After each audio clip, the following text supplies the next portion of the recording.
Hello guys, మాకెంతో ఇష్టమైన మా విలేజ్ స్టైల్ చికెన్ కర్రీ నేను ఈరోజైతే ప్రిపేర్ చేయబోతున్నాను.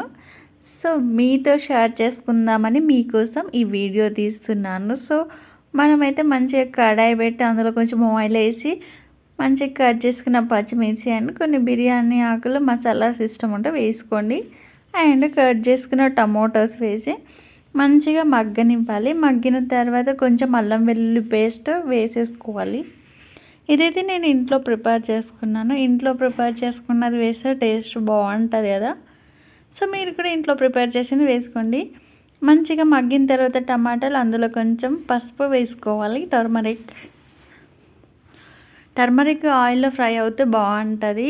కర్రీ కలర్ కూడా బాగుంటుంది, టేస్ట్ కూడా బాగుంటుంది. ఇంకా నెక్స్ట్ వచ్చేసి చికెన్ వేసేసుకోవాలి. అప్పుడే కారం వేసుకోవద్దు. ఇంకా మంచిగా కలిపి వేసుకున్నాక మూత పెట్టేసుకోవాలి. ఈలోపు మనం కొత్తిమీర కట్ చేసేసుకుందాం.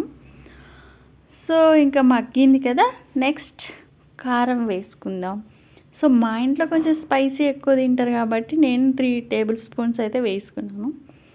మీ ఇష్టం, మీరు ఎంత తింటే అంత వేసుకోండి. సాల్ట్ కూడా వేసేసుకున్నాను. మళ్ళీ మంచిగా కలుపుతూనే ఉండడం. సో చూసారా, రెడీ అయిపోయింది. ఇంకా నెక్స్ట్ కొంచెం పెరుగు వేసుకుంటున్నాను. పెరుగు ఎందుకంటే చికెన్ ఒంటికి వేడి కాబట్టి నేను పెరుగు వేసుకుంటున్నాను. అలాగే గ్రేవీ కోసం కూడా పెరుగు వేస్తే చిక్కగా వస్తుంది. నెక్స్ట్ మసాలా వేసేసుకున్నాను. గరం మసాలా, కొత్తిమీర వేసుకున్నాను.